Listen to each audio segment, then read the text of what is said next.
Yeah. The next question comes in from Mark McAllister.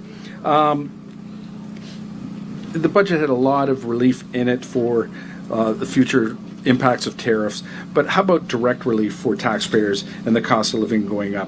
Are we looking at rebate checks too with that? And if you can comment also on that $5 billion fund. Yeah, so the $5 billion is to protect people, protect communities, protect businesses. We're going to focus on the businesses that have been hit by the tariffs right off the hop. They're going to be getting $1 billion to make sure they keep keep on their feet and keep creating jobs. But I ran on protecting Ontario, and I'm going to protect every single person, every business, every community, no matter what. And I always say with a budget, you look at it two ways. And Peter Bethlenfalvy and Caroline Mulroney, they're spectacular. I'm so blessed to have them, and I know my colleagues agree. You do two things in a budget. Either slash and burn, that I've never done, I never will. I don't believe in slashing and burning. When we have tough economic times, you pour money into the infrastructure, into projects like this, keep people working. We'll get through it, just exactly like the pandemic. You spend a little bit when you're finding it's really tough, and you make it up a year or 2 years down the road. But we have a good path to balance. As Peter Bethlenfalvy mentioned, my great Minister of Finance, we're in the best financial shape we've ever been in 15 years. We have the best financial record in all of Canada. We have some money put away for crisis that may come upon us. But the budget was fabulous because it was about investing another $6 billion into healthcare.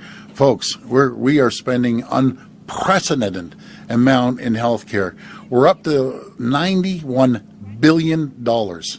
When I tell our counterparts that across the country, or tell our governors that come up to meet me, they can't believe it that I call it an investment. It's not spending; it's investing into the future of our healthcare, into technology, into doctors and nurses.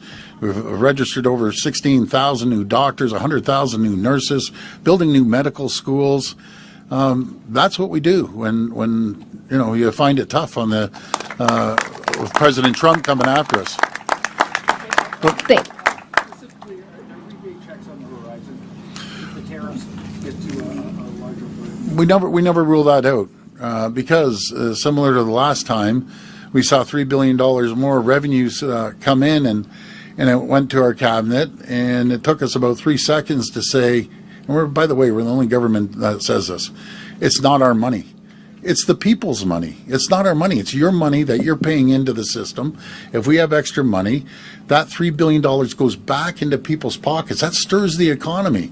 You put $200 in every man, woman, and child's pocket. It may not seem a lot, but it allows them to go out, like I said, maybe for dinner. Maybe let's go to Wasaga Beach and spend that money. Let's buy my kids sneakers, or it just stirs up the economy again. So I always say the worst place to give your money is the government. You can spend it so much better than the government. And we'll never rule that out of giving more money back to the people in all forms, no matter if it's getting rid of the tolls or the one fare. I know it doesn't affect people up here, but if you go down to Barrie, you hop on a GO train, it's one fare. If you hop on the TTC or the Mississauga Transit, I've never, ever raised a tax. I will never raise a tax. I'll keep putting money back into people's pockets, into businesses, because when you do that, businesses will invest it, number one, in their people. They'll invest in their technology, into the infrastructure, be it building or into equipment and technology. So that's what we believe in, and it's worked because we've seen massive investment around the world coming to Ontario.